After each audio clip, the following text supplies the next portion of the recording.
But we start with trade, as Germany's VDA Auto Association has said that the promised trade agreement between the EU and the United States needed to be implemented now so that the industry could receive some relief. According to VDA President Hildegard Müller, sectorial tariffs of 27.5% place a significant burden on German automakers and automotive suppliers, as well as on transatlantic trade.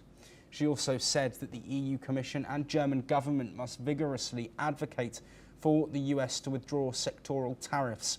This comes as German officials have warned that US tariffs on European auto imports distort global markets and harm all parties involved.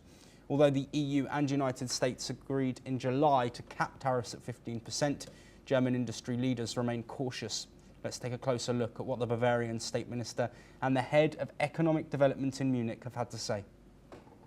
Überzeugt, wir müssen weiter verhandeln, müssen diese Zölle weiter senken, weil sie schlichtweg der Wirtschaft auf beiden Seiten ergänzen. Und wir freuen uns, mit einem Handelspartner auf Augenhöhe agieren zu können, der auch Hightech-Produkte produziert. Wir damit deutsche Technik und auch chinesische Innovation, chinesische Digitalisierung verschmelzen können und gemeinsam dann noch bessere Produkte für den Weltmarkt. Deswegen verzerren Zölle immer den jeweiligen Wettbewerb, und das finden wir grundsätzlich. Jede Art von technologischer Zusammenarbeit innerhalb Europas, aber genauso mit China. China hat sich in den letzten Jahren sehr, sehr gut auch als technologischer Partner entwickelt, und wir freuen uns auf die Zusammenarbeit. Well, joining us to discuss this topic is Ross Feingold, a political analyst, joining us live from Taipei in Taiwan. Ross, as always, it is a pleasure to have you on the programme. Thank you for your time. Let's first look at these comments from leaders in the auto industry within Germany, talking about a swift need for action in the face of tariffs, and also looking at sectoral tariffs as well. Do you think these voices will be heard by the US and the EU as they look to enact this 15% tariff deal?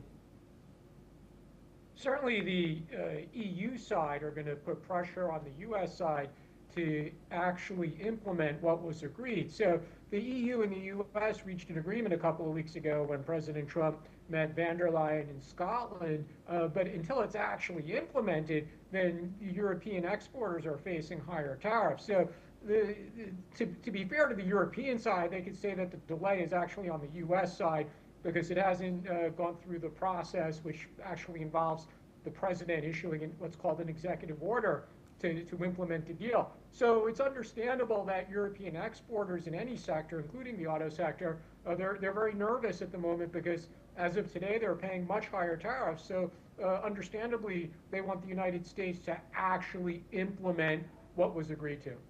Yes, and Ross, let's look at these sectoral tariffs. Of course, we've seen action from the US administration on a whole host of industries. Steel, aluminium, lumber in North America, key points. Of course, autos as well, not just affecting European exports, but also in Asia with Japan too. Do you think that this is posing a serious risk to certain industries, and how might that impact consumers? To answer your second question first, the answer is kind of simple. Any foreign products coming into the U.S. that face or will be assessed higher tariffs than they were in the past are going to be more expensive. Those costs will get passed on to consumers eventually. So in the case of German or other European automobiles, for sure, whatever the new tariff rate's going to be, they're going to be more expensive in the United States. With regard to your earlier question, again, I think the Europeans and the German auto industry leaders, they have very good reason to be nervous about the potential for sectoral tariffs as well.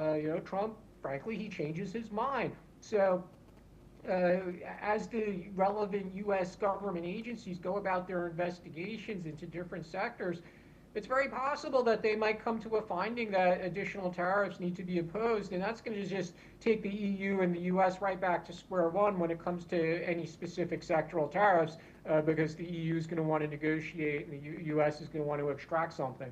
Yes, absolutely, Ross. Lots for us to continue monitoring surrounding trade, not just, of course, with the EU and the US, but globally as well in the face of US tariff action. If you do stay with us now, we are going to head away from trade.